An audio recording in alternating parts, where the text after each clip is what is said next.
Thank you, Andrew. So it just occurred to me that I think the first person on stage this morning. No, Andrew is there too. So I'm the second person on stage wearing a tie. So I might be dressing too classically. Don't know if that's any predictor of how I'm thinking. But we'll see. Good morning. Who was here last year? Good number of people. You will remember, hopefully, if I made any impression what I talked about last year. Last year I showed you a number of technologies that we could deploy today that will change our energy landscape, right? So I want to basically base on that and look at the market opportunity that renewable energy presents to you. So, by the way, who followed up on the talk last year and made an effort to watch the Royal Institution Christmas lecture?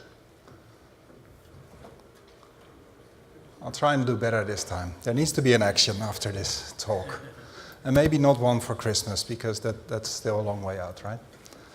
So, last year I showed you a number of technologies. I showed you the energy system as it is today, as an entire system. So that is electricity, heat, oil, gasoline for your car, all together, because it's a connected system. And I showed you how we can drop in all sorts of technologies there, and that will change the system.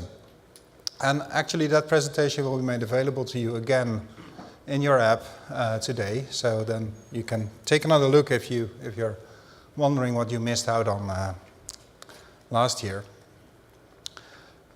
Basically, there are technologies available that will change the global energy system, and that can be and will be deployed on a large scale the coming years. And those technologies will decrease our energy needs by 50%, but also will decrease our need to raise energy through combustion by at least 50%. Right? That was what I talked to you about last year, and then we had a Q&A session, and you asked, when will this happen? And I told you, well, it's not technology that sets the pace here. What really sets the pace here is regulation. So, but the question haunted me, so I decided to look at it a little bit more, and thankfully now we have a bit of regulation that's available, and it was agreed upon in Paris. It's the COP21 agreement, where countries globally agreed to try and limit temperature rises due to climate change to 2 degrees. Now, I won't go into the whole climate debate. We'll do that over coffee, and I'll try and catch up a little bit here so you can have your coffee a bit sooner. That's an interesting debate. What's interesting here is that this leads to countries actually pledging to reduce their CO2 emissions. And that's a firm piece of regulation that we know is going to happen. So that is something that is setting the pace. That will give us an answer to when is this going to happen. Now, it's actually pretty difficult to find out what those pledges are. You can go around, say, 150 countries and collect the data if you speak all of those languages. Or you can go to that site there, which is incidentally, and I'm based in Amsterdam, but this is pure coincidence. The best resource available is a Dutch one. And it's a Dutch planning bureau for the environment that has taken stock of all of these pledges and looked at it. And if you look at the picture on the right here, you can see the dots there are the pledges that have been made, are the cumulative effects. And the lines there, the lines that go sharply down, are what we need to achieve. So you can see that the pledges are there, but they're not quite up to complying with the Paris Agreement. Basically, there is no single country that really is in compliance. Right? So acceleration will need to happen post-2030. 2030 is an important date because most of those policies expire around 2030.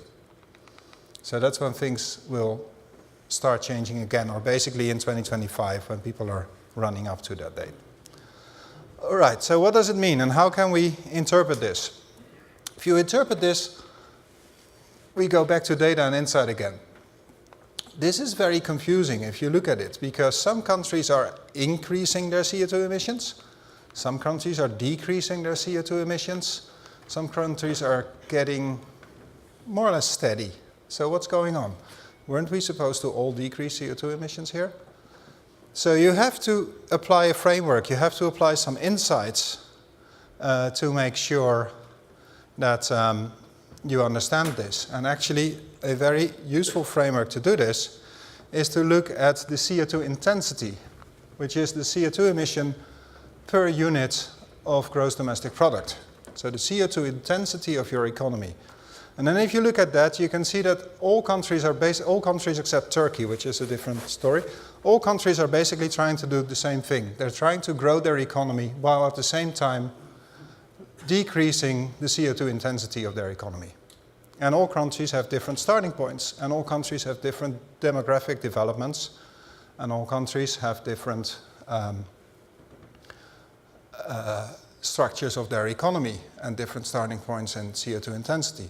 So you can see here we're cycling through 2010, 2020 and 2030 in the graph here, and you can see all countries moving along that curve, growing their economy, moving to the right, and at the same time decreasing the CO2 intensity of their economy. So how is that a market opportunity for you? Surely there must be a market opportunity. And of course there is, because all of these decreasing your CO2 intensity of your economy means you need to invest. You need, for example, to build a wind farm, or you need to change your industrial production infrastructure from, so just to give you an example of how fundamental those changes can be, just last week I had a discussion with the paper industry. The paper industry is using a lot of steam of about 200 degrees C. And it's using it, basically they're dissolving a lot of wood in water, and then they're trying to get the water out, and this is why they use steam. So how are you going to get steam if you're no longer permitted to emit CO2? Right? It's either by not burning something, but using electricity, or it's by burning hydrogen or something. So this industry will need to change, will need to invest in new equipment. It will need to invest in electrolyzers, or in heat pumps, or in new burners for their steam boilers, burning hydrogen, but then it will need to get hydrogen from somewhere. They will need to do something. This is an investment. And all of those investments, of course, provide market opportunities. So I'm going to show you the investment required to get your CO2, to get your country's CO2 emission down by 1 ton per year. Right, that's the unit. And that's an investment, right? So it's going to be a big number, but you have to take into account that the investment will last for 10 or 20 years. So you not just use it to reduce 1 ton, you'll use it to reduce 1 ton 10 times over or 20 times over. Just to give you a perspective, your average car emits 5 tons of CO2 per year.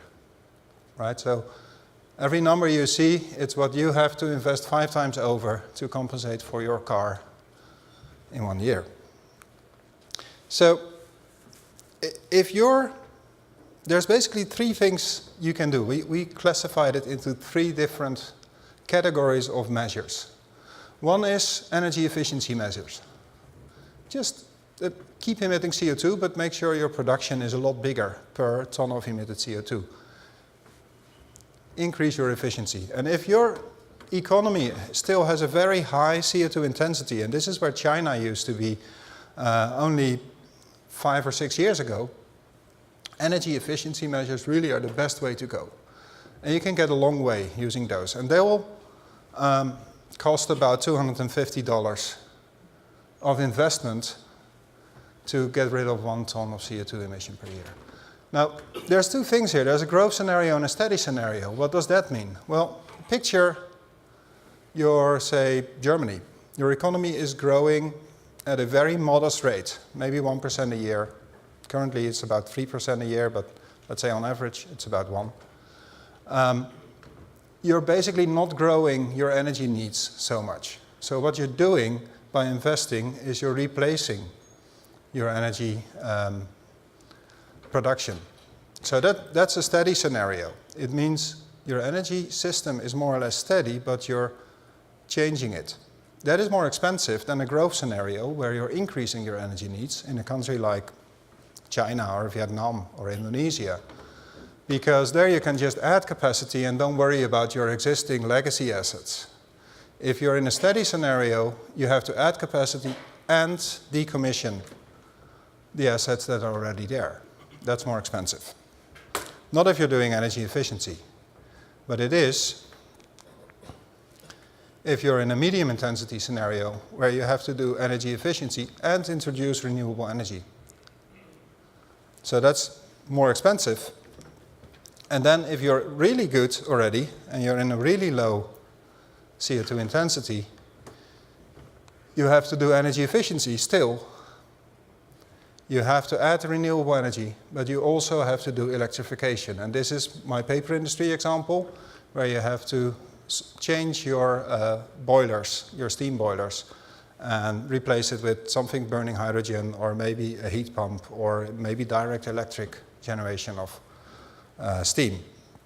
Right? So we can factor all of these in, we can look at all of the countries, and we can look at how much investment would be needed. What is the real market opportunity here? Let's take a look at that. Here it is. It's multiple trillions, actually. It's 6.1 trillion over the 2020-2030 period. That's investment per year, averaged over the decade. That's a huge number. I never know how to imagine those numbers. But if you look at it a bit closer, it is actually about 3% of the global gross domestic product. Now, remember last year, to those who were here, I told you that these things on average, whichever scenario we look at, take between 2 and 4%. So 3% is nicely in the middle, and it came out of our analysis. It wasn't input into the analysis, it was output. By country, by the way, it varies between 0.5 and 13%. So it really depends in which country you are, if this is affordable or not. Right? And this is based on the most aggressive reduction that was actually promised by countries. And I think it's still conservative, because I also showed you that those promises still are not cutting it. It's not enough yet. So this is your market opportunity, quite big. And if you translate it to a market opportunity over time, because this is averaged over 10 years, right? So if you anticipate that it's a normal growth, you can see that there's opportunity in energy efficiency measures, renewable energy implementation, and electrification. So here I finally answered last year's question: when and how much? But there's a problem. The problem is, yes, this is a big market, but I don't think you're going to earn money. It's a multi-trillion-dollar market with no margin.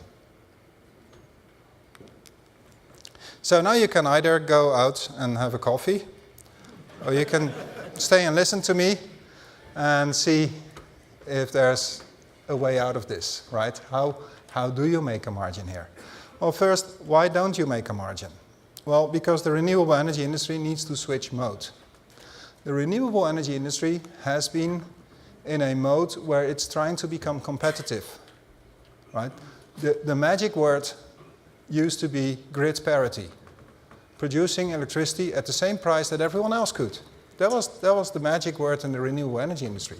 So they've been relentlessly driving down costs. What happens if you relentlessly drive down costs? You lose margin. And actually, this race began in the 1970s, and it's become kind of a habit. Right now, we are going down below grid parity, which means there is value to be had, right? You're finally producing electricity at a price lower than the grid, so it means that you could sell it at the grid price and you have money left, right?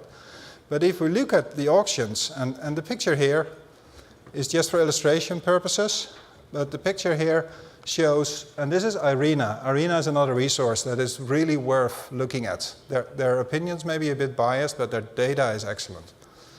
Again, data and insight, go to data for them, go to insight for us. and you're in good shape. It shows that the auctions are still showing an accelerated decrease in prices. People are still bidding lower. So we're not capturing margin, we're not capturing the value that is created. We are giving it away. To whom? Well, to governments. Governments are relishing. In Europe, we've seen headlines, and some of them are here on the screen now. We've seen headlines where governments are really cheering about not having to spend another 4 billion in subsidies for offshore wind farms, for example. That's where the value is going right now. Now, I'm not opposed to giving money to governments, but it's not very good for business to not make a margin. So you need to solve this. And we're about driving growth through tech innovation, but the question now is which tech innovation will help you grow this? It used to be, if you were a utility, for example, you were investing in improving the efficiency of your coal-fired power plants, right? Because then your operation would be cheaper, electricity prices would be more or less similar, you could make a better margin. And you didn't mind about investing a lot in those high Inconel steel alloys that will crank up the temperature of your power plant a little bit because you get better revenues out of it. So that's a kind of tech innovation that will boost your margins. Doesn't work like that in renewable energy. Because a lot of those margins, boosting margins by having a next record in solar energy generation, it's been done already, and those margins have evaporated. They've gone to those governments. You need to come up with something else. And my thesis here is you need to think about, if you're in renewable energy, you need to think about how you want to position yourself in this new value chain of electricity.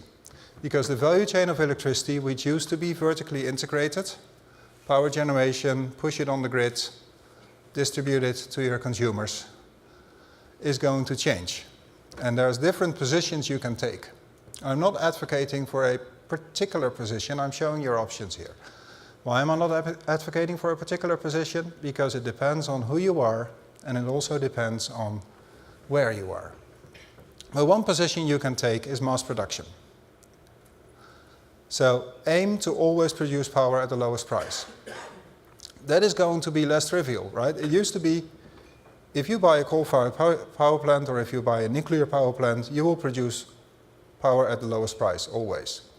It's not that simple anymore. One day, your wind farm will produce power at the lowest price. The next day, your solar installations will produce power at the lowest price. And a day later, maybe your geothermal will produce power at the lowest price. So you need a diversified asset base, and you need to manage it properly to guarantee to whomever is buying from you that you will supply at the lowest price. That's one position you can take. You can also take a wholesale position, right? Essentially, be an oil terminal company just for electricity. Buy power when it's low, store it, sell it when it's high. You're the lubricant in the market here. This is a good business model, and again, you need to to create the technology assets to do that. And this is only just emerging. Grid storage is only just emerging as a market. And the secret here is not in having the best battery. Yes, you need a good battery, but the best battery is available. The secret here is to managing the batteries best. And also, again, to have the right mix of batteries. It's not just lithium-ion. There's zinc air, there's different types of batteries. Having the right mix will give you the ability to respond on any time scale. You can also be the retail company. You can be the Walmart of electricity. How? By having the biggest possible consumer base. Create buying power. Make sure you connect everyone to the grid, not someone else. You're the one talking to your consumers. Not just private homes, also industry. Right? You're the key player in running that market in that case. And again, you need to convince people to buy from you, which means you need to be able to service them. And that's the final position you can take. You can also service them, because people that are now using energy are confronted with a world that is becoming rapidly more complex, right? It used to be you just bought power. That's it, fixed price. The only way to affect your cost is to reduce the amount of power you need. Right now, you already can decide when to buy power. You can decide when to run your HVAC system or not if you own an office. You can decide what to do with your solar power you just generated. Are you going to use it yourself? Or are you going to sell it to the grid? This is very complex, and people don't want to deal with it. So they need service providers to do that. All of these things require you to build a number of technologies together. So all of this is about integration.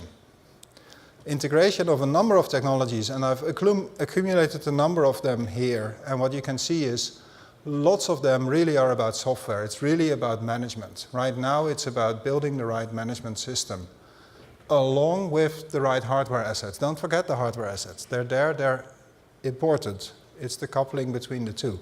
But the real development is mostly in software. So,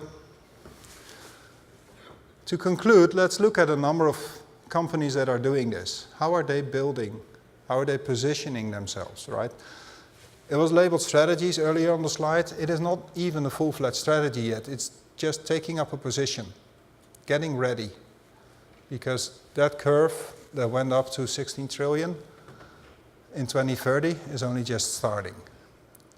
And you want to be best positioned, but you don't want to be fixed. You don't want to be locked in yet. So, a good example is Total. You'll remember Total. In 10 years from now, you'll tell your grandkids that you still remember the days that Total was an oil and gas company. It won't be. So their profits are 6.9 billion. If you look at what they're investing in energy generation, in electricity generation, it is a good portion of that profit, right? They're really going after this. They're serious. But also, they're building a portfolio. They're not just investing in storage. Maybe the acquisition of Saft drew your attention, right? Buying a battery company. And they bought a number of others as well. And so they recognize that they have to have diversified storage assets. But they also looked at management and integration, and they bought generation assets, solar power, but also tidal power, for example. Why are they doing all this? They're building a diversified portfolio here.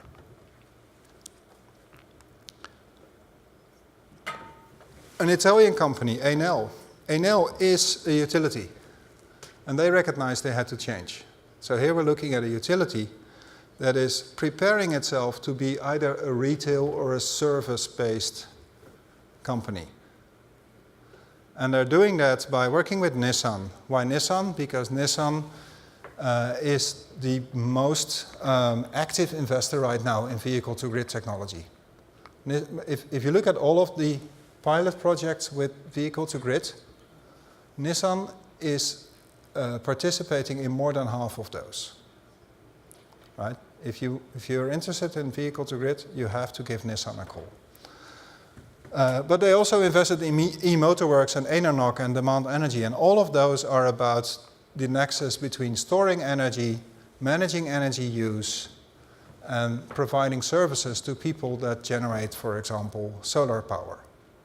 And again, they're all integrating this. They're helping people. So Enernoc, for example, really is also about asset management. How do you, if you own like 1 million solar panels, which is not inconceivable, how do you keep track of all of those? How do you know when to replace solar panel number 10,944?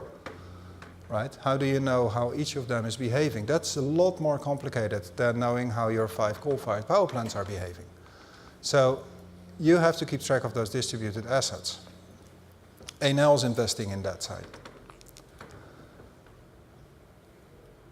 Of course, it's also possible that you don't make a profit. maybe you're a bit late already in realizing that your baseload assets are eroding. So you make a loss of, say, I don't know, 20 billion. That's what happened to E.ON. And they took action, right? They decided to prepare their own company to really go after the retail and service business model. And they did it by splitting their large generation assets into Uni Power. So Uni Power currently, by the way, makes a profit. So they tackled that loss issue they had. It doesn't make a huge profit, but basically we now have two companies that each can pursue their own strategies. So they restructured to really prepare for the future. And after restructuring, they made multiple investments. I highlighted just one of them in Alcor, which is a fuel cell a company developing a fuel cell-based combined heat and power unit for use inside your house to replace your heating boiler, for example. Why is that interesting? Because it means it really shows how they're moving towards that service angle, right? They're going beyond retail.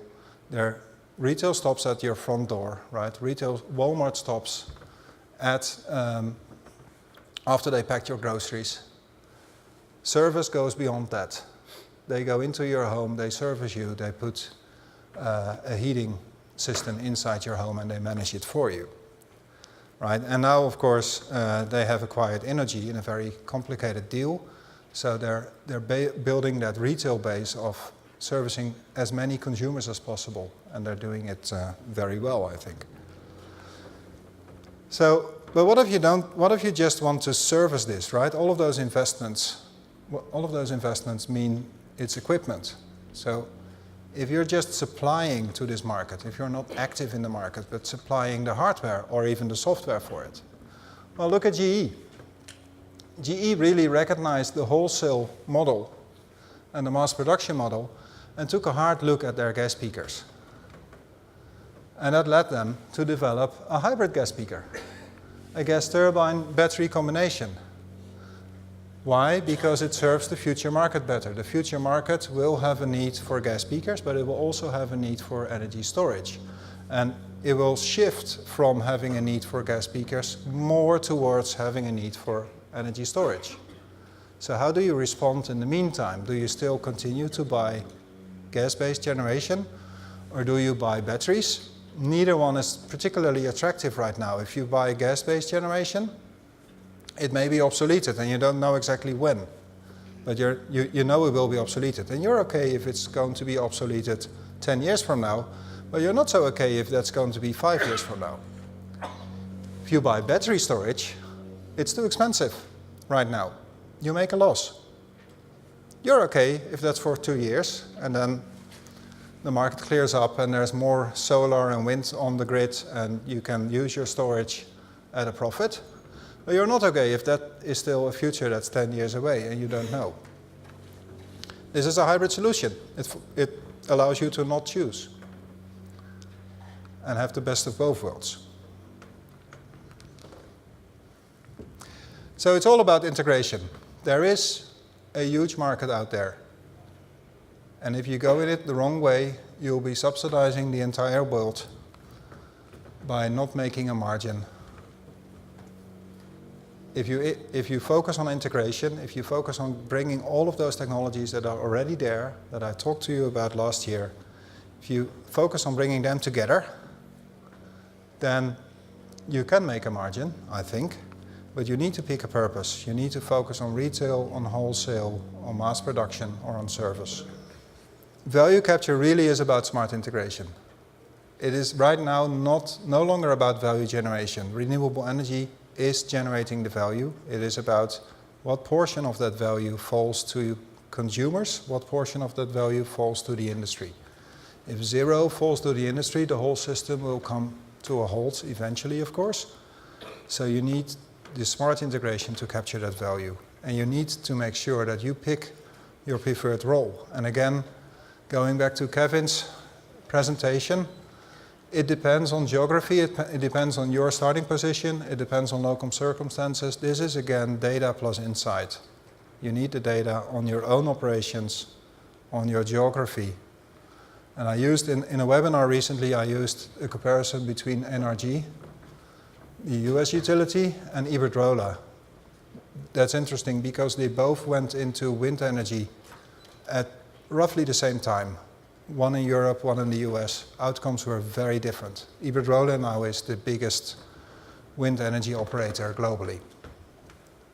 I won't comment on energy, how that went in the end. So pick your preferred role, buy and build the hardware and the software, and that will create a unique position for you. I thank you for your attention. Thanks so much, Ari. Thank you.